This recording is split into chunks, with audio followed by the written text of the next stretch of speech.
kali ini aku mau ngebahas tentang bayi kuning. Jadi ceritanya waktu pas anakku lahir itu ASI aku tuh nggak langsung deres gitu. Tapi waktu itu bidan yang ada di rumah sakit sempet bilang sama aku kalau ibu nggak ada yang namanya ASI tuh nggak keluar. Ini keluar bu. Ibunya harus santai aja, harus relax, nggak boleh stres, nggak boleh banyak pikiran yang macem-macem. Jadi nanti ASI-nya bisa keluar dengan cepat. Aku juga positive thinking kalau ASI aku tuh bakalan keluar. Bu bidannya juga bilang waktu itu, ibu tenang aja katanya.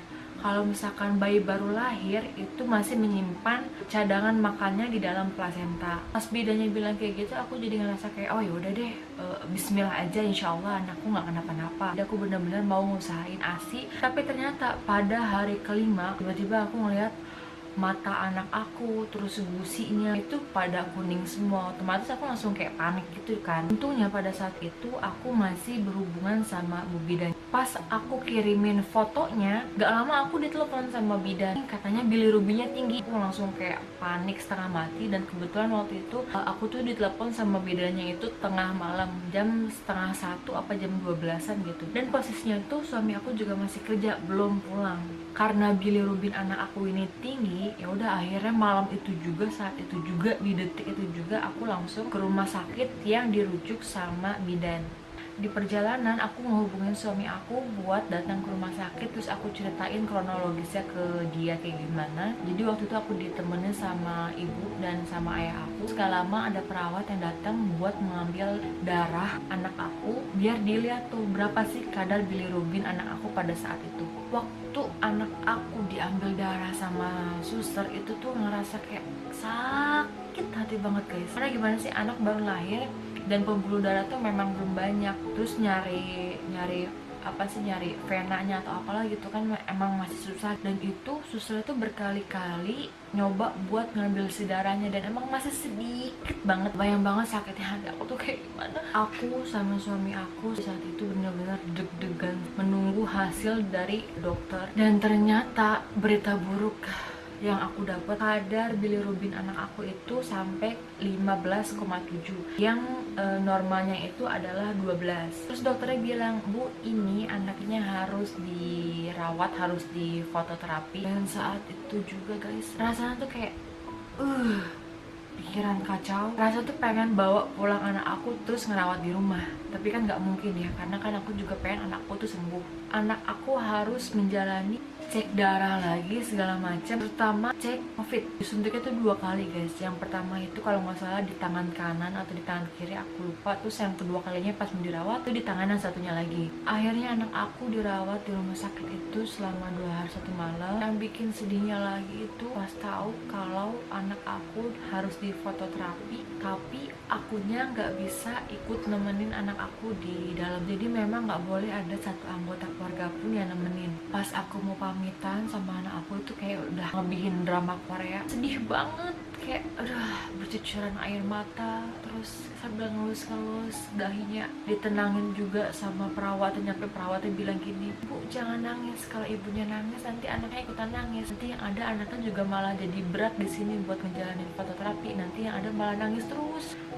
Ya udah, dengan berat hati akhirnya aku meninggalkan rumah sakit itu. Esokan harinya waktunya tiba untuk aku ngejemput anak aku. Tapi sebelum anak aku dibawa pulang, anak aku harus diambil lagi darahnya untuk dicek lagi kadar bilirubinnya sudah normal atau belum. Tangan kanan, tangan kiri, sama kaki sebelah kiri kalau nggak salah itu udah penuh sama suntikan. Tercabik-cabik lagi hati ini guys pada waktu itu. Alhamdulillahnya pada saat ambil darah yang ketiga, kadar bilirubin anak aku sudah kembali normal. Yang sebelumnya 15,7 sudah turun menjadi 8,9.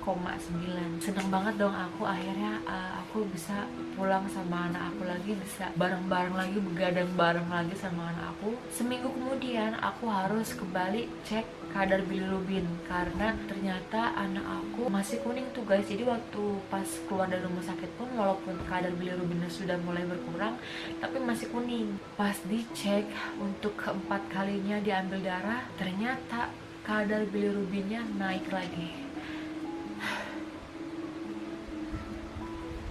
Anak aku bangun guys, bentar. Alhamdulillahnya, walaupun waktu itu kadar bilirubin anak aku tinggi lagi, tapi nggak perlu harus dilakukan lagi fototerapi. Aku nanya sama dokter yang kebetulan waktu itu meriksa anak aku, dok, sebenarnya ngejemur bayi kuning di bawah matahari itu bener apa enggak sih dok? Kata dokter, sinar matahari itu tidak bisa mengurangi kadar bilirubin pada bayi. Ada dua cara untuk menurunkan kadar bilirubin yang tinggi. Yang pertama itu ada fototerapi.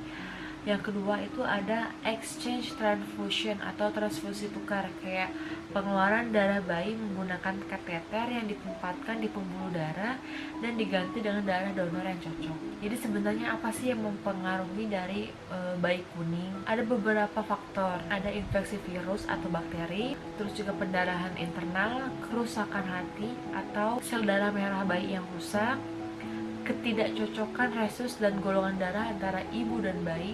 Dan waktu itu juga dokter aku ngomong kayak gitu sih, jadi bisa jadi antara golongan darah ibu sama bayi nggak cocok, atau mungkin ada zat tertentu di dalam ASI si ibu yang nggak cocok untuk si bayi. Pas dokter bilang kalau sinar matahari itu tidak membantu untuk menurunkan kadar bilirubin, yang bisa aku lakuin itu cuman memproduksi ASI sebanyak-banyaknya. Aku minum beberapa ASI booster.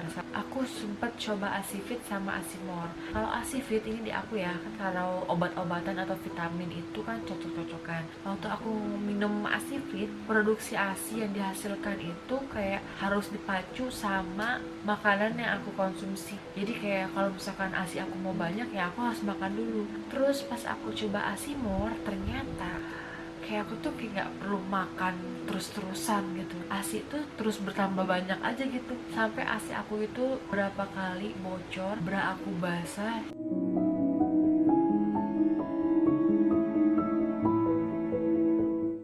Bayi kuning itu terjadi karena adanya penumpukan bilirubin pada darah bayi yang diproduksi di organ hati. Namun, ini aku sambil nyontek ya guys, karena organ hati bayi belum berkembang dengan sempurna, sedangkan bilirubin yang diproduksi lebih banyak, proses pembuangan bilirubin pun menjadi terhambat. Untuk kalian yang anaknya mengalami bayi kuning, jangan dulu langsung panik. Kita harus perhatikan dulu nih gejala-gejalanya. Waktu itu perawat bilang jangan langsung panik, kecuali anak lemas sama sekali nggak mau menyusu, terus nggak aktif dan demam. Nah itu baru kita waspadai dan harus segera larikan ke rumah sakit. Oke guys, segitu dulu videonya dari aku. Semoga videonya bermanfaat and bye bye.